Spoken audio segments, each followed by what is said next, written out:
This is Brian Almon with the Gem State Substack, and today I am joined by Steve Kaiser, who is a candidate for the Idaho State House of Representatives in District 15, which is right next door to me. So, without further ado, Steve, can you tell us about yourself and why you're deciding to run this year? Well, I'm a retired police officer, and I think, I'm actually raising a 6-year-old grandson. We just finalized adoption recently.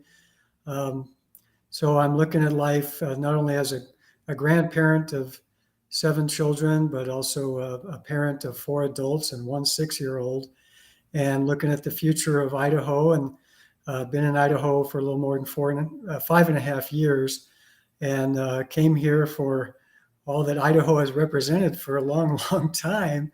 And I want to work together with Idahoans to help maintain all the wonderful goodness of Idaho. And, with the situation that happened with lockdowns and so forth, as a result of COVID, it really got me involved in the political scene there at the state capitol, meeting with legislators for discussion on proposed bills, and also doing public testimony extensively for a couple of years. And then some of the legislators started encouraging me to run for office. So it was an agonizing decision, because I know that politics can get pretty nasty, and it's unfortunate. I remember over the decades where, conservative Republicans like myself could dialogue with liberal Democrats and do it very pleasantly and kindly and respectfully. And it seemed like times have changed. So anyway, I try to, when there's hostility on any side, I try to kind of take the fire out of that with a soft, gentle response and a good listening ear, and connecting with people, understanding where they're coming from, even if I don't totally agree with them. I don't look at people who disagree with me as being stupid, and I don't look at people who disagree with me as being evil. I look at them as good, honest, valuable human beings that deserve respect, and that's the way I treat them. Well, speaking of people who disagree with you, I was looking at the numbers on District 15, and it might be one of the most evenly polarized districts in the whole state. It's kind of fluctuated back and forth between Republican and Democrat the last few years. The last few races have been extremely close. So in such a divided community, how does that affect the way that you campaign for this position?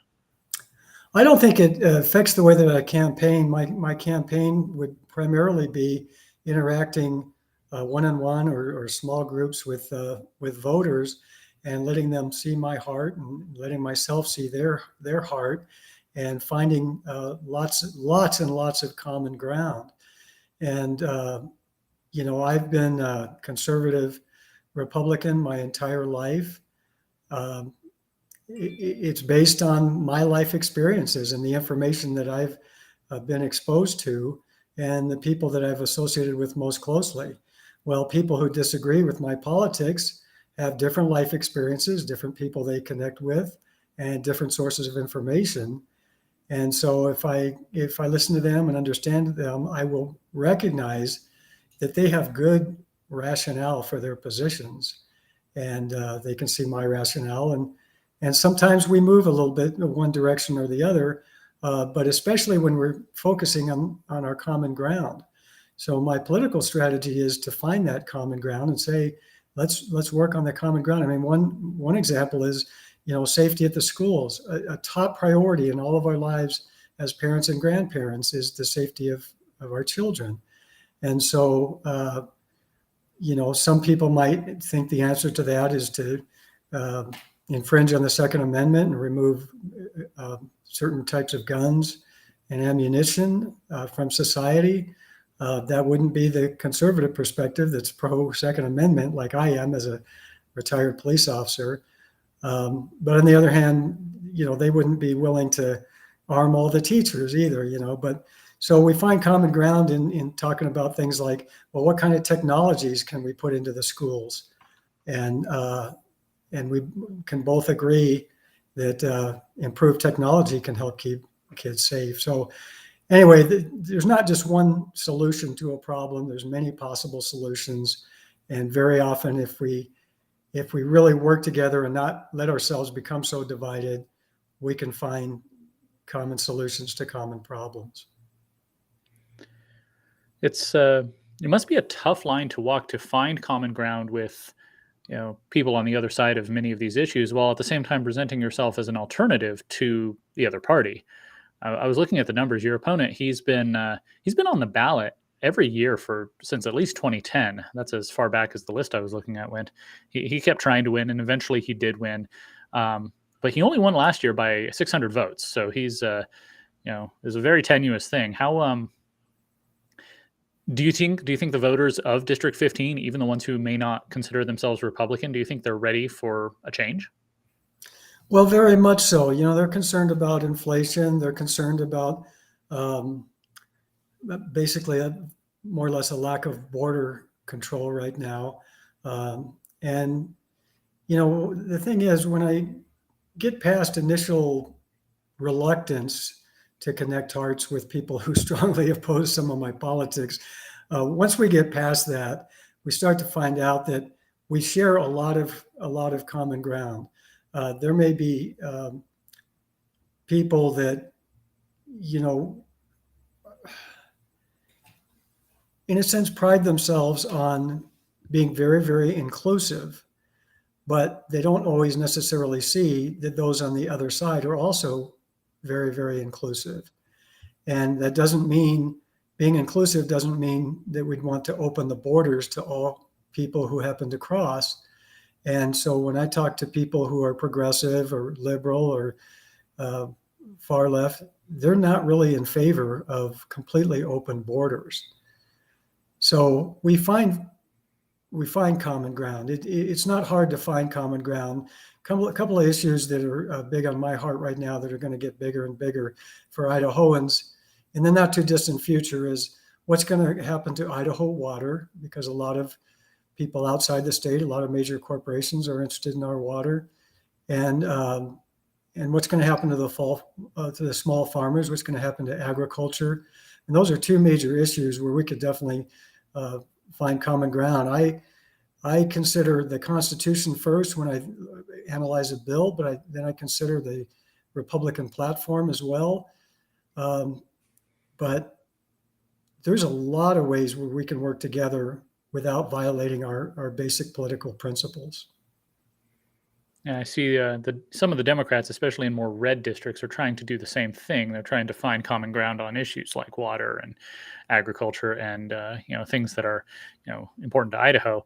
But at the same time, being running under the Democrat platform, they've hitched their wagon to the same group that's Joe Biden's out there looking pretty extreme in his speech the other day, and that's the same that's what they'd like to bring to Idaho, it seems. I think that is a small group that are really completely devoted to that entire agenda. If you have a president or anybody else who kind of broad brushes all human beings, or let's say in this case, all Republicans or all people who voted for Trump in the election, and indicate that maybe they're all insurrectionists or they're all domestic terrorists and things like that. I've spoken to plenty of progressives and liberals that don't broad brush half the country in that same manner.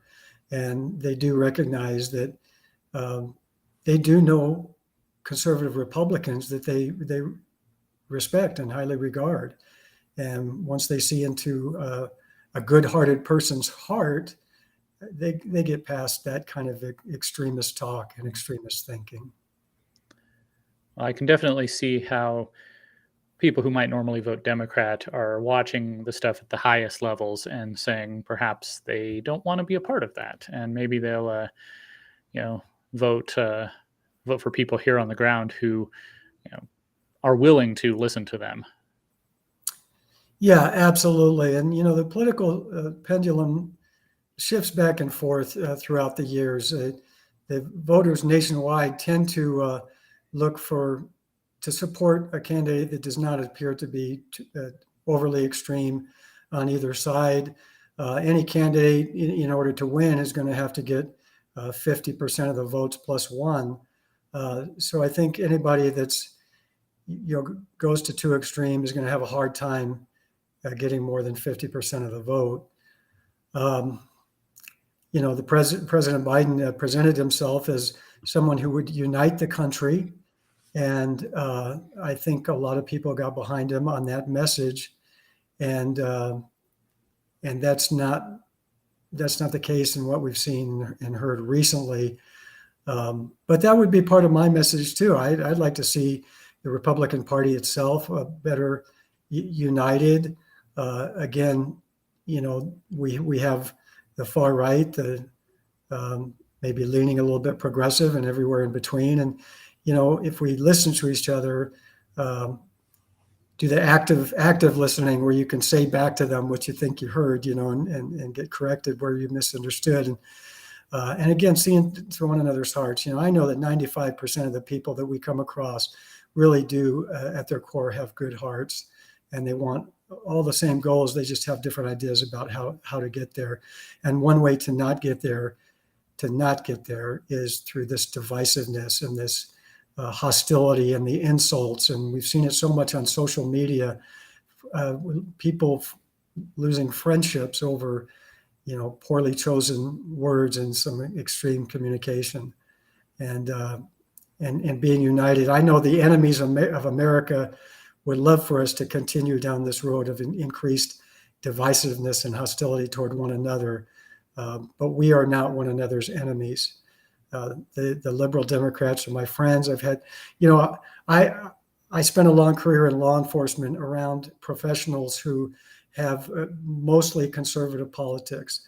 My wife had her career as a school psychologist largely in the school district for a long time, and had a majority of progressive and liberal colleagues. And I've spent extensive amount of time socially with people from every perspective. And I'll tell you, I get along marvelously well with people on the far right, people on the far left, and everybody in between, because I look for that connection of heart. And that's what we need. We need not just rhetoric about being more united, but we need to actually put that into action. I have a few specific questions I wanted to cover. First, last week, obviously, we had the special session. The governor called the legislature back. And, what do you think of that? What do you think of the outcome of that, the tax cuts, the tax rebates, and the additional spending for education? Well, I always have mixed feelings about these bills that ultimately pass. And again, it's because to get something passed, if you have to have 50% plus one in both houses, and then you have to have the signature of the governor, it's really challenging to get bills passed. And there's so many processes that some bills that some we're going to see are better don't get to the full vote.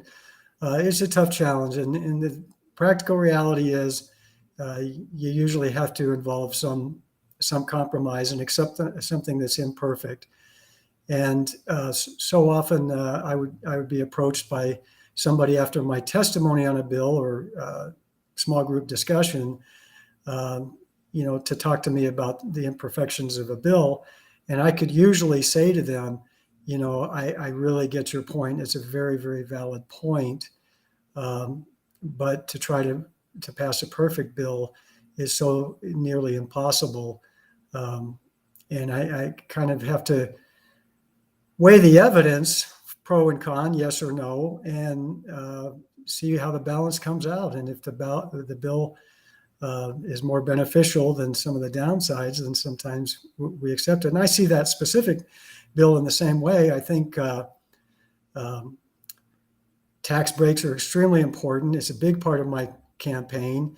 I was aware of involved in budgeting issues with the police department and therefore the city, and having to decide which areas we would cut if we had to cut budget.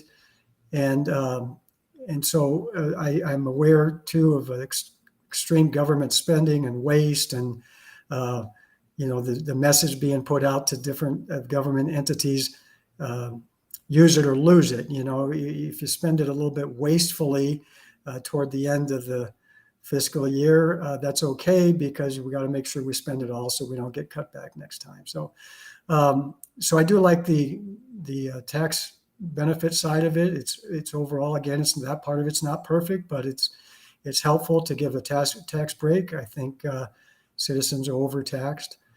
And then the other side of it, the education, government is going to spend money and going to have to figure out the top priorities on behalf of Idahoans. And that's where you always have the strong debate, is where should the money go? And education is a priority. So education was significantly increased in this recent legislative session earlier in the year. Now it's being increased again. So you have to say, well, how much is enough for now? It's got annual raises built in and stuff. So there's some areas that can be really criticized in this bill. But I think the principle of making education important, because it is to all parents and it is to society generally, and making tax reductions important is an appropriate priority. And with all the criticism that can come with some of the details in this particular one. Overall, it's reflective of trying to have priorities. And then the problem is the legislators have got to continue to battle in the area of accountability of spending, because increasing dramatically in a budget for education does not necessarily mean better education for the kids, better outcomes as adults. So, where's the money go? And normally when you talk about giving money, increasing salaries to teachers, a lot of times parents would give a lot of support for that, because they usually appreciate their children's teachers, but not necessarily school administration and school policies and things like that. So it's always a battle of balancing priorities, but we've got to really hone in on spending accountability. Well, luckily for you, the special session did not actually allocate those funds. It just said that we're going to take $410 million. And I think part of it was for a specific STEM program, but the biggest chunk of that money, they're just leaving until the next legislature to decide exactly what to do with it. So when you are in the legislature, starting in next January, assuming you're on the right committees, imagine they come to you, your colleagues, and say, "What do you want to do with this money? What's the best use of this now?" What would you say to that? How would you like to see that money used? Well, it's got to be analyzed closely, because these proposals, you can't pre-plan exactly where all the different money is going to go. I'm big on school choice. I'm big on private schools as an alternative, and homeschools, charter schools, which are technically still part of the public school, but they are an alternative. And parents know their kids the best. They love their kids the most. They understand what their kids need. And we need to have ways where they can access what's in the best interest of their own children. That would not destroy the public school system. When there's an increase in the use of alternative schools, it does not dramatically decrease attendance in public schools. So public schools can still go forward. We're at a time now where there's a thought about putting a tremendous amount of money into building more schools, and which may not be completely necessary as students find their way into the alternative locations. So I don't think at this point, without reviewing different proposals, that I could say it should specifically go to one specific area. The other thing too that's a tough challenge with budgets is that when budgets are analyzed, they're so often in such broad categories. It's pouring a tremendous amount of money into the opportunity to spend, and there's not necessarily accountability to spend it in very specific ways. So sometimes these budgets, part of it turns out to be kind of a little bit of a slush fund where spending becomes much too flexible and not in the best interest of Idahoans at large. That's definitely the case throughout most government agencies and big corporations too. Speaking of schools, though, as we speak right this minute, families and parents in the Boise School District are going to the polls to choose their board of trustees, and there's a tremendous opportunity this year for conservative families to really make their voices heard. Can you elaborate on your thoughts on things such as school choice, private schools, public schools? There's several different school choice options out there, whether an education savings account or vouchers or tax breaks, tax rebates. Do you have a preference? Do you have an idea of how you'd like to see that move forward?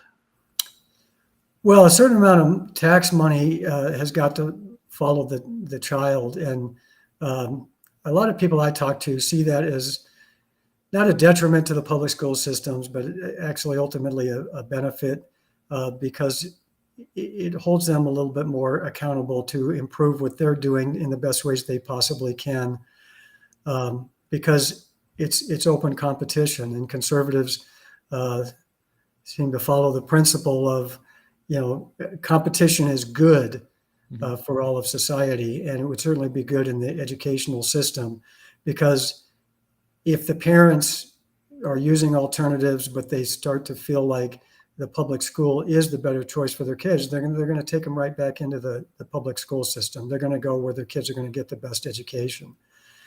But money should follow the child, because that pressures the public schools to be more responsive to the parents.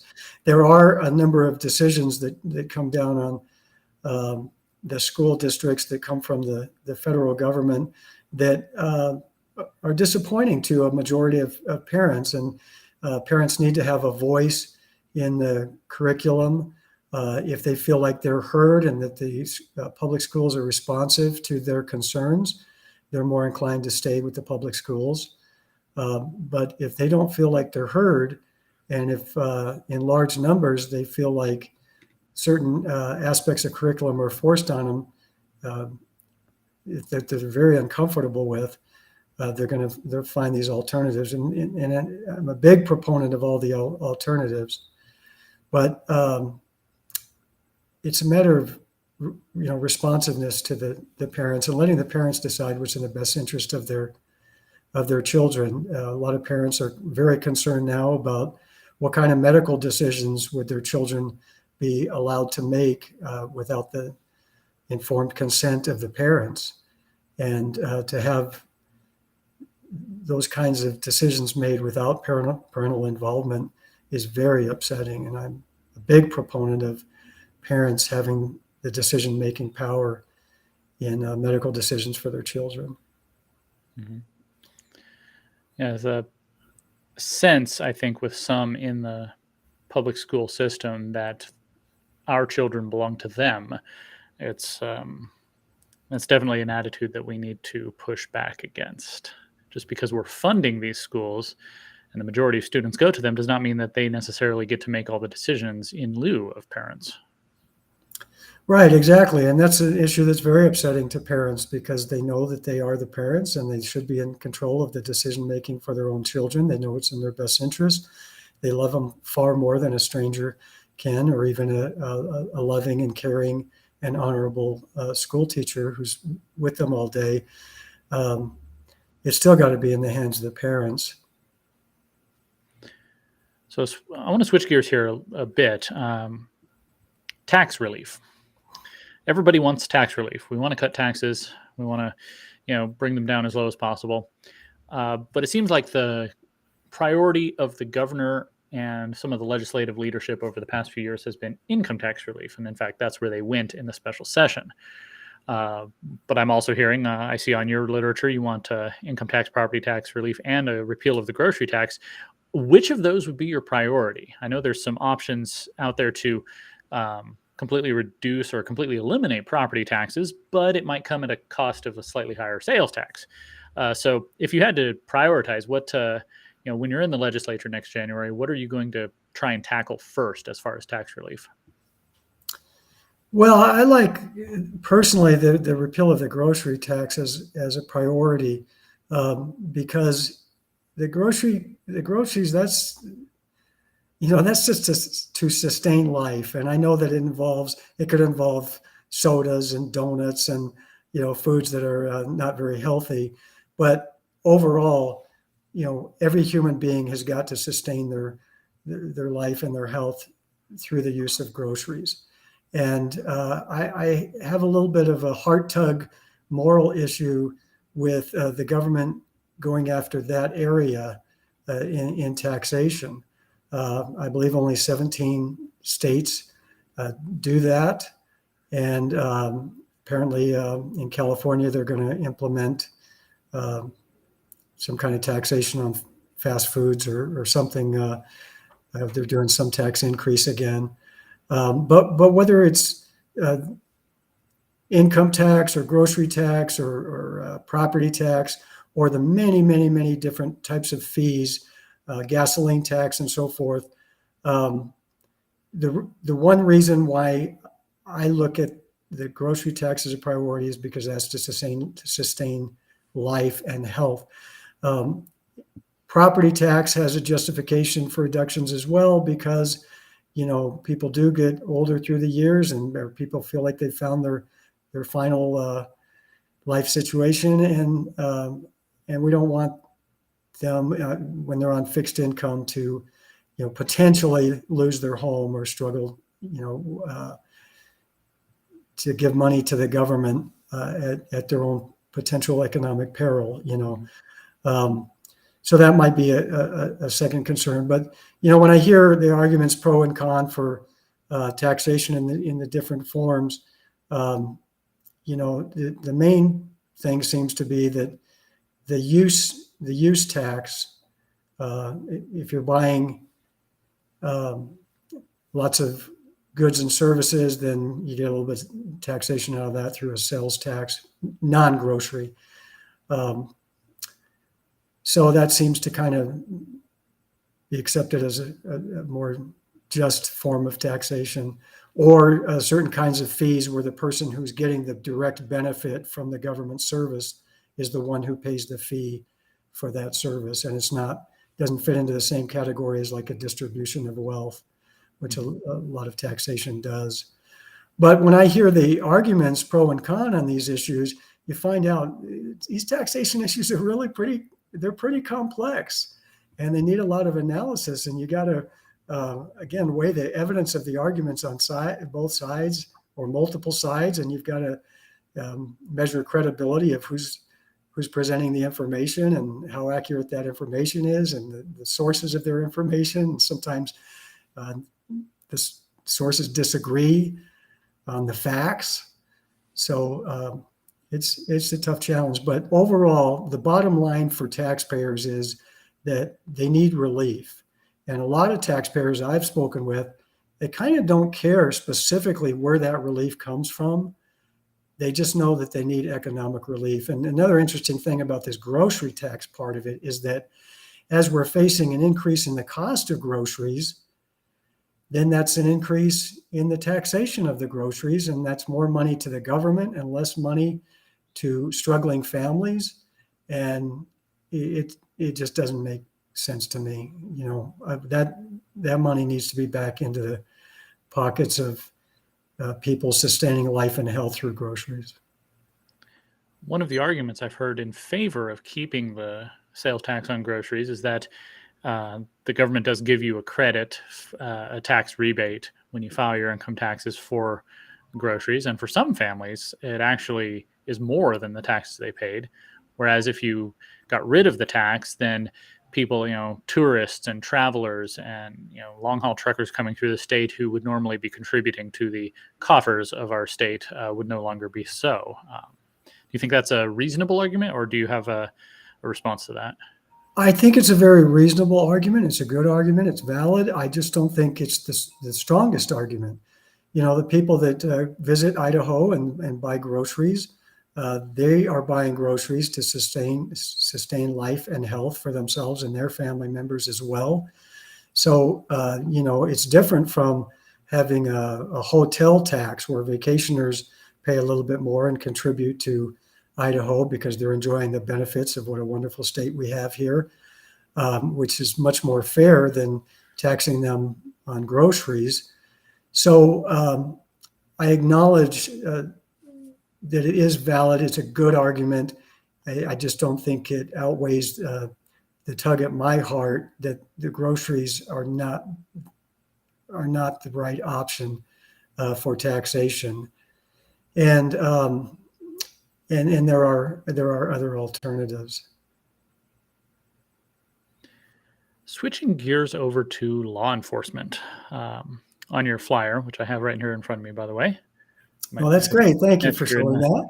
District 14, or District 15, excuse me, you might see this on your door sometime in the next few weeks.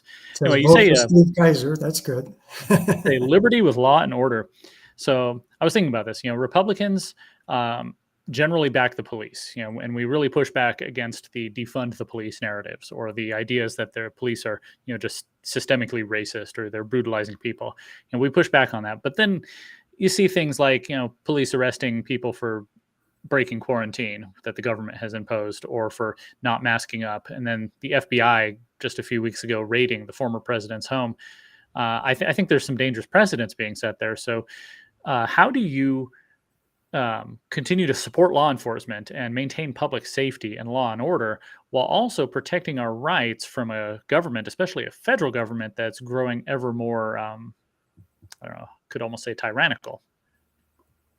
Well, it's a matter of accountability, and maybe in some aspects of law enforcement, there's been a shortage of accountability. But if law enforcement is violating the Constitution, then there should be pushback on that and accountability, because it's every officer's responsibility to uphold the Constitution.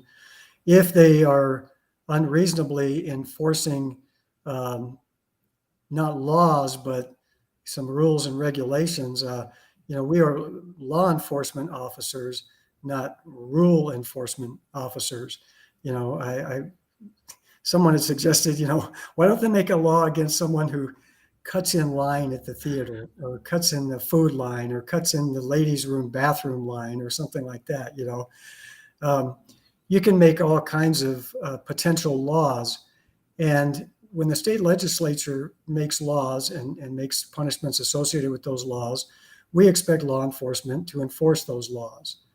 But when there are certain rules and regulations or recommendations that are made that people are not in full compliance with, we don't expect law enforcement to have an overreaction to those types of issues, that there should be discretion at the police officer level so that the police officer himself or herself doesn't violate their own conscience or violate the Constitution or try to enforce something that really should not be enforced with physical force or firearms or handcuffing and, taking somebody to jail. So it really comes down to, training is always a big concern in law enforcement, but accountability for the agencies. And, during my career, police officers had lots of discretion to follow the spirit of the law, not just the letter of the law, to give warnings, to document an incident in case it's repeated, but not necessarily do a physical arrest. And so officer discretion was very helpful in terms of making sure that some aspect did not result in an injustice.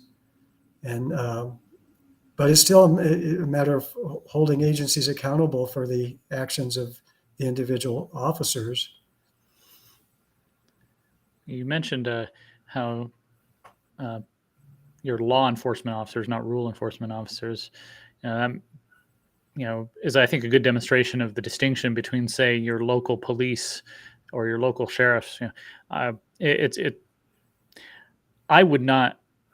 I don't have any fear of, say, the Ada County sheriffs coming in and completely ignoring my rights because they're on some political witch hunt. However, whatever law enforcement arm is connected to, say, Department of Health and Human Services, or all these big bureaucracies that have been making little regulations here and there to micromanage your life, I would be more worried about them coming after me than my local police or local sheriff. Yeah, one of the concerns throughout the nation right now is that bureaucrats end up with a lot of delegated power that probably should not be in their decision-making hands.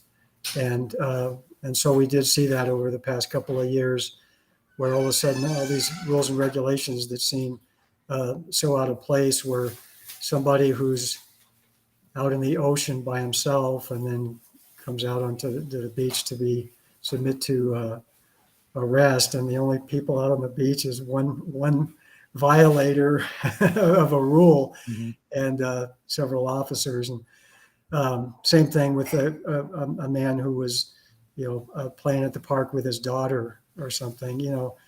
So you can kind of have that sense of this isn't the way that our society is supposed to be. We want liberty and law and order, because we need both, but not to such extremes that it, on the face of it, it just gets to the point of being absurd. So you are not the first retired police officer from California that I've spoken to. It seems like there's been a great migration of law enforcement veterans who have left California and come to Idaho. What is it about Idaho that really attracted you and brought you here in the first place? Yeah, Idaho has been attracting retired law enforcement officers for decades. And throughout my career, I knew of officers constantly announcing their retirement and their intention to move primarily in those days up to Coeur d'Alene, but certainly somewhere in Idaho. It was very common. In my case, I already had family here. I had other family intending to relocate here. Family asked me, would you take a close look at it? Because they knew I would research it pretty thoroughly before making a decision. And I said, yeah, I will thoroughly research and figure out what's best for my family. But we are not moving to Iowa. So, and of course, I'm saying that kiddingly, but basically, I was in a situation where one of our 4 adult kids had a baby, and my wife and I chose to let our daughter come live with us, despite her lengthy addiction history. Because she was in a homeless situation, and she kept saying she didn't think she could keep the baby unless we let her come live with us. So it was manipulative, but at the same time, to save the life of the baby, we let her come live with us. And we found ourselves in a situation of doing more of the raising of the baby than our daughter was capable of doing. And so to relocate to a place that I felt would be a far better choice for raising a child, I found that was the single best reason to come to Idaho. My wife and I came to Idaho with an Idaho mentality, Idaho values of friendliness and goodness and neighborliness, and a desire to help others, and also with that thought of you leave me alone, I'll leave you alone. The government, leave me alone, I'll leave you alone. Less government and more freedom, beautiful nature. And basically the politics of and crime of California were getting far, far worse for us. And Idaho was an area of hope. And so we came here 5.5 years ago. And ever since, I'm like, I want to work with Idahoans to maintain all of the goodness of Idaho, because Idaho is still very, very, very wonderful. And I do believe it's possible to keep it that way. My family and I came from Washington, Western Washington, 4 years ago. And so we have a bit of the same perspective. Those of us who have come from Washington, Oregon, and California, especially, we've seen how states turn from red to blue, and we go from, peace and prosperity to homelessness and crime.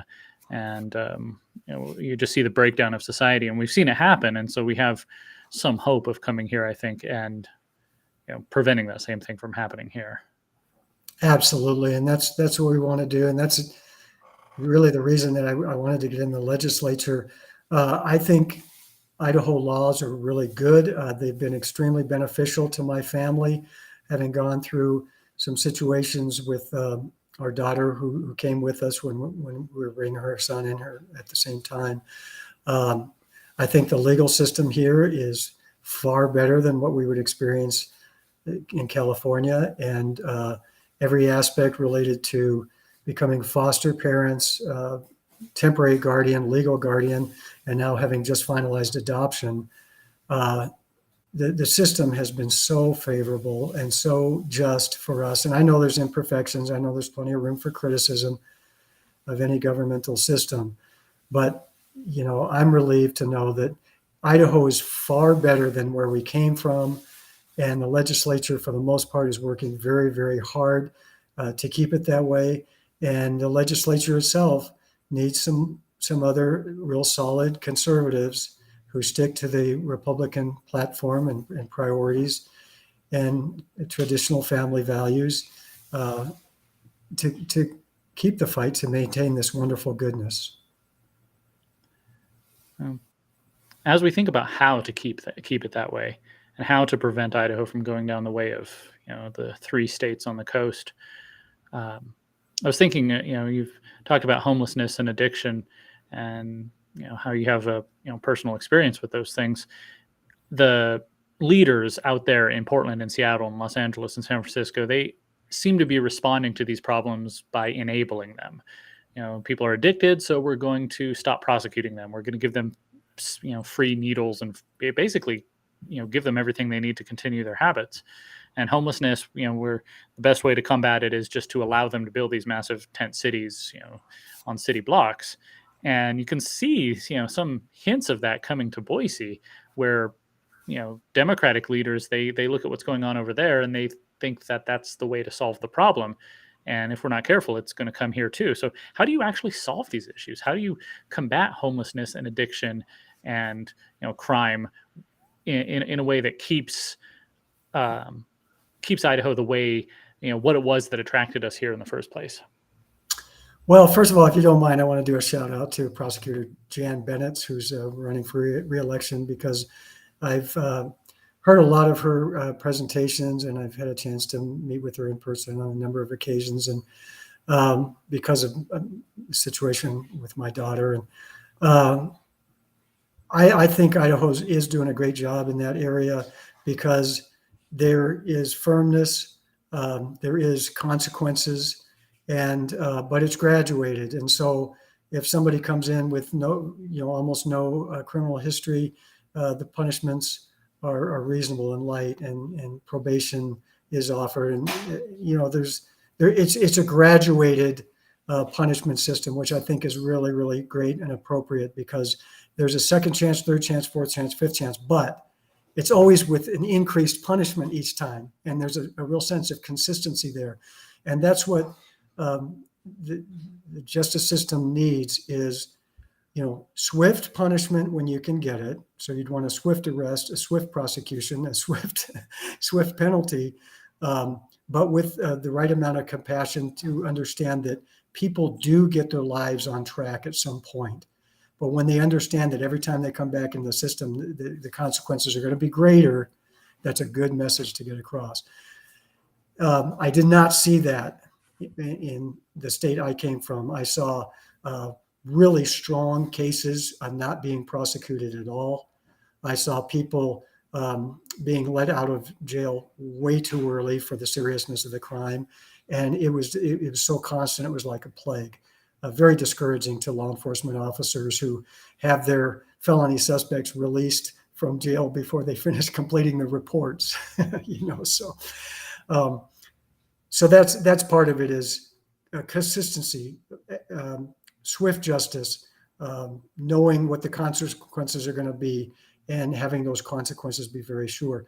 When it comes to homelessness, I spent extensive amount of times helping out the homeless in Skid Row and connecting with people involved in nonprofit organizations that were doing a far, far, far better job than the government entities were that also helped to address the same situation.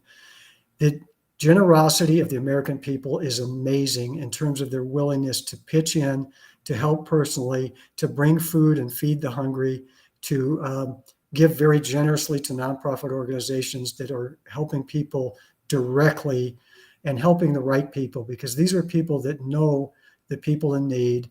They know what the enabling part of it is. They know what the helping hand side of it is, and they do the right thing for people. And they get a lot of positive results in terms of getting people on a better track in their lives. So Skid Row of Los Angeles is a good example where you can create a number of government bureaucracies to address the same issue. And then these government bureaucracies have very high salaries and benefits, of course. And they have so much bureaucratic responsibility that they really are not helping as much by comparison to the nonprofits. And they are sucking up lots of tax money. They're spending lots of tax money and accomplishing less. And I'm not against all of the different programs, because we do need the government's help, I think, in some areas.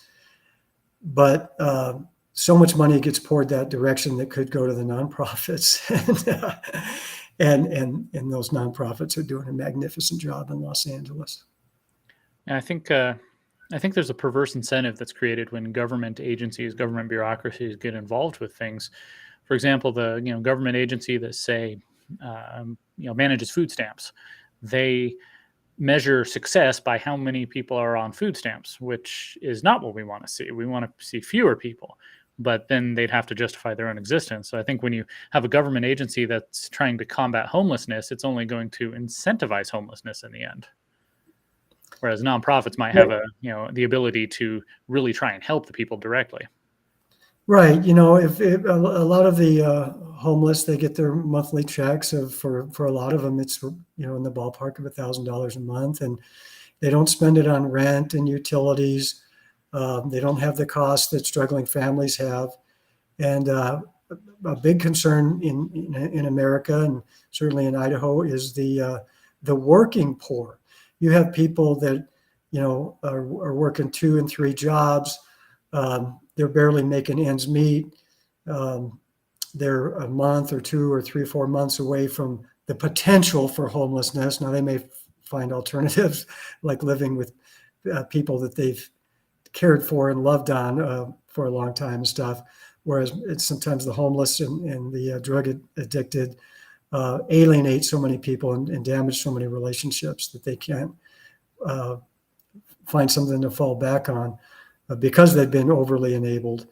But you're absolutely right that if they have the money to pay for their drugs, if they're allowed to sleep in a free tent anywhere on any public sidewalk in front of any business, and there's threats of lawsuits against business owners when they come in to open up their business and find that the homeless are sleeping in a tent right outside their door.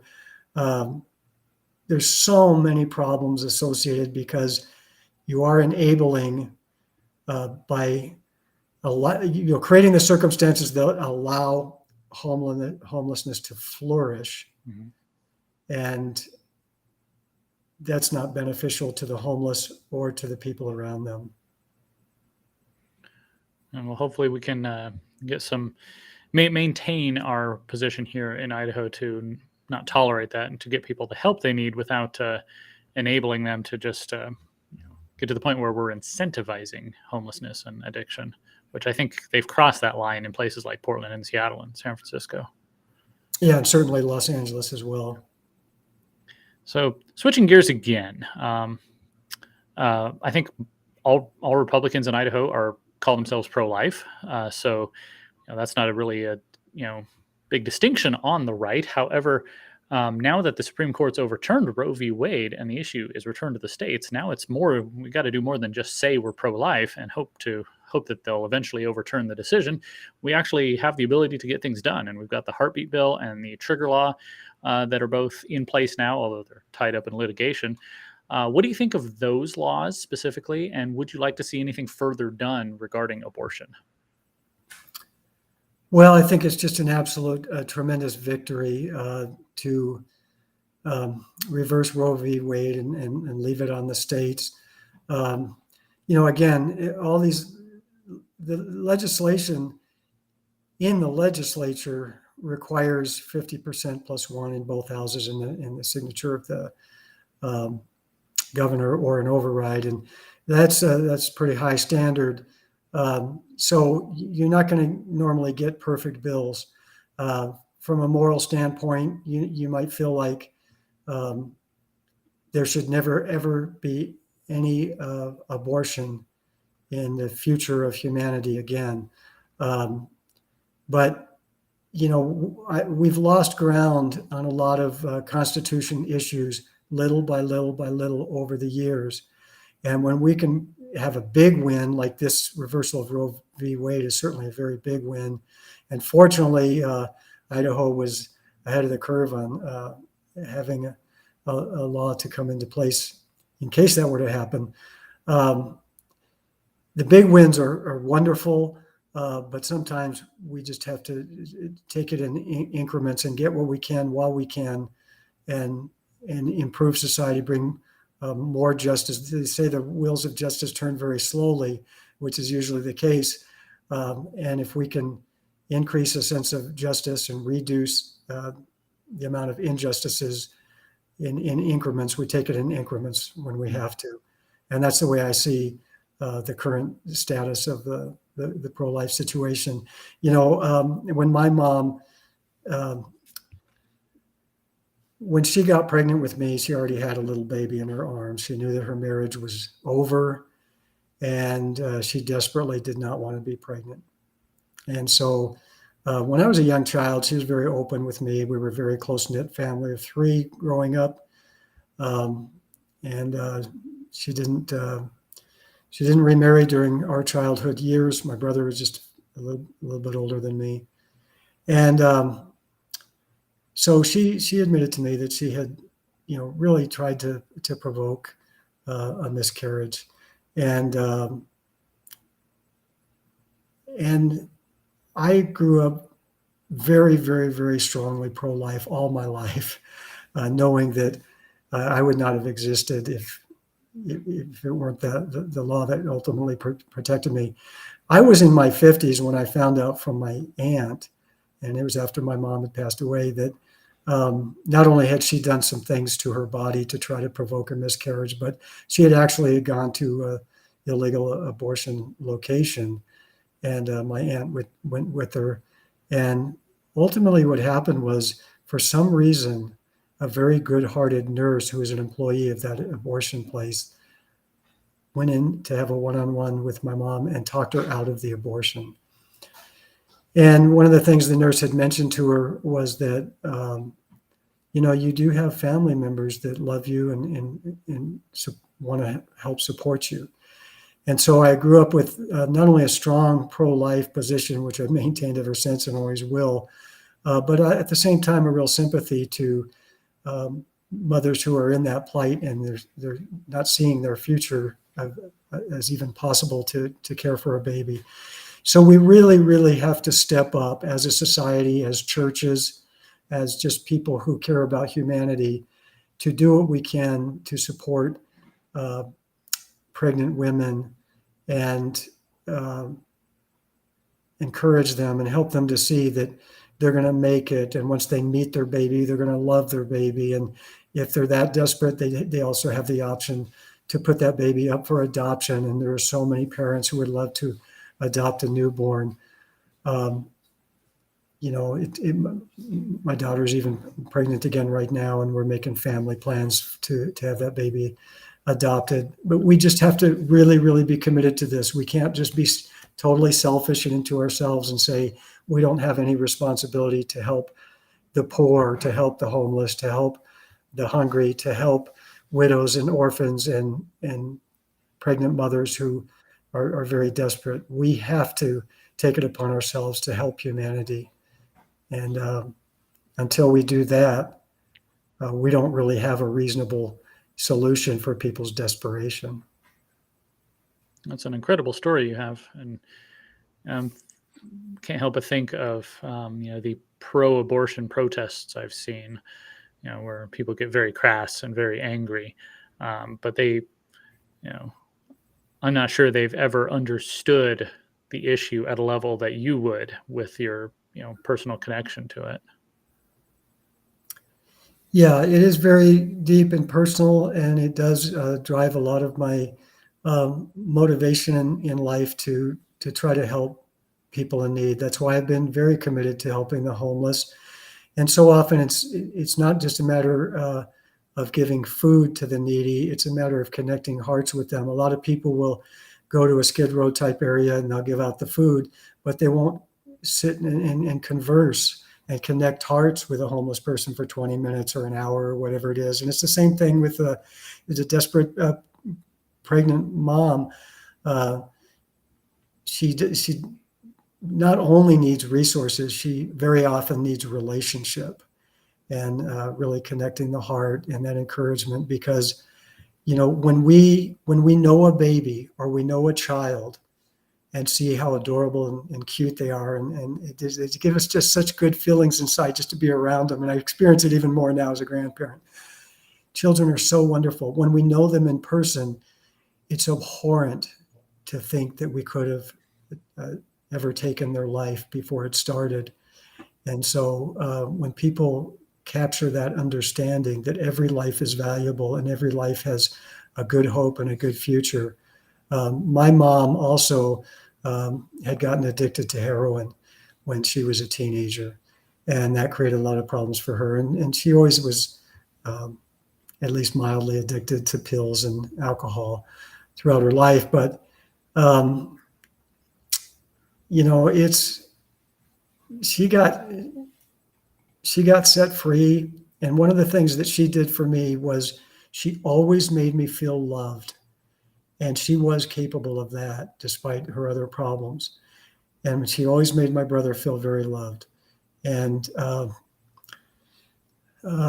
she told me throughout the years, she said, "Steve, please, please promise me right now, promise me you will never try drugs, because drugs can make you addicted. And once you're addicted, no matter how badly you desperately want to be free of addiction, you just can't get free." And she expressed that desperation to me. And so I never tried drugs. I've always been afraid, not of the drugs themselves, but of the addiction, And one of the things I did in my career is I worked the drug abuse resistance education program, the DARE program, and helping kids to stay off drugs, and both on duty and off duty, encouraging kids either to never try drugs, or if they've tried it, to learn the skills to be able to say no to drugs. And that was a very popular program and very effective to help kids say no to drugs.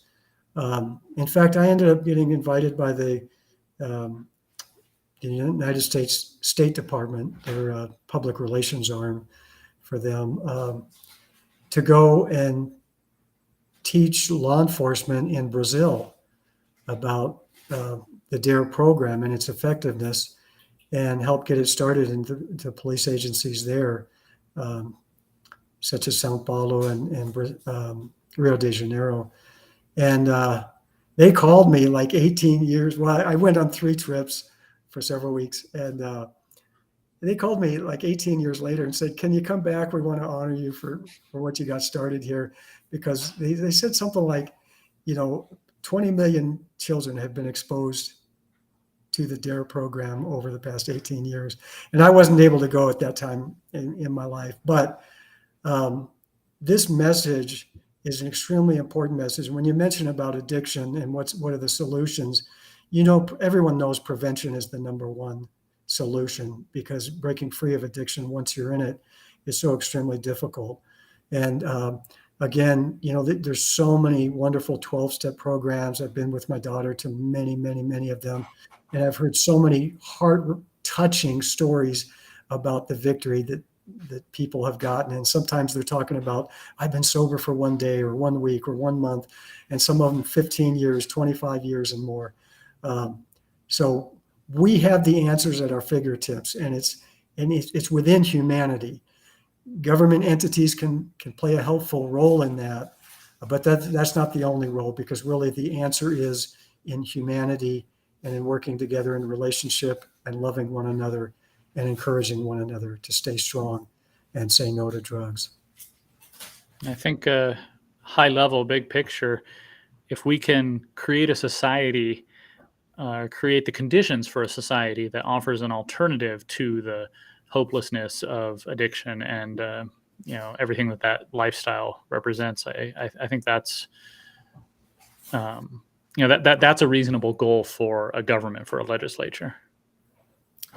Yeah, absolutely. And the focus on helping in this addiction thing is so critical right now. And the enemies of America, they love it when we're divided.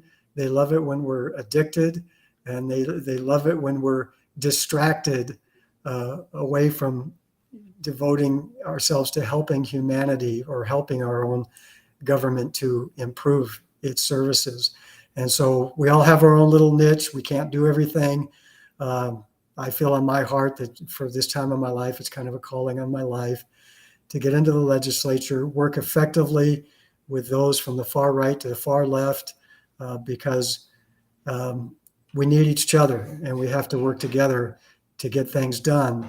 And it does involve certain elements of compromise, not compromise of our values and our platform, but compromise in terms of not looking for perfection. The price of perfection is prohibitive. We just can't get to perfection in this side of heaven. Yeah. So we really have to work together, and there are some legislators that don't work as well with others, and it's okay in the sense that they still have a voice for their perspective, because all the voices need to be heard. All the voices have value. But to actually get legislation passed into law requires a greater degree of really working together. I think the voters of District 15, I think they have a good opportunity to really have their voices be magnified by upgrading from one Steve to another.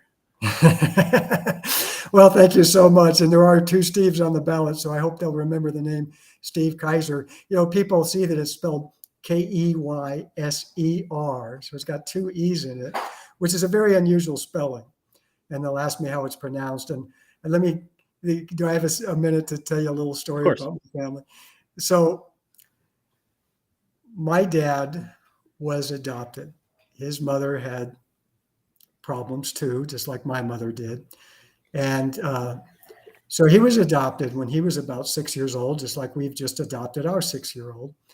And when he met my mom when they were in high school, and out of high school, he knew he was going to go into the Air Force. And so he asked her to marry him. And she said, well, okay, I'll marry you if my name is Kaiser.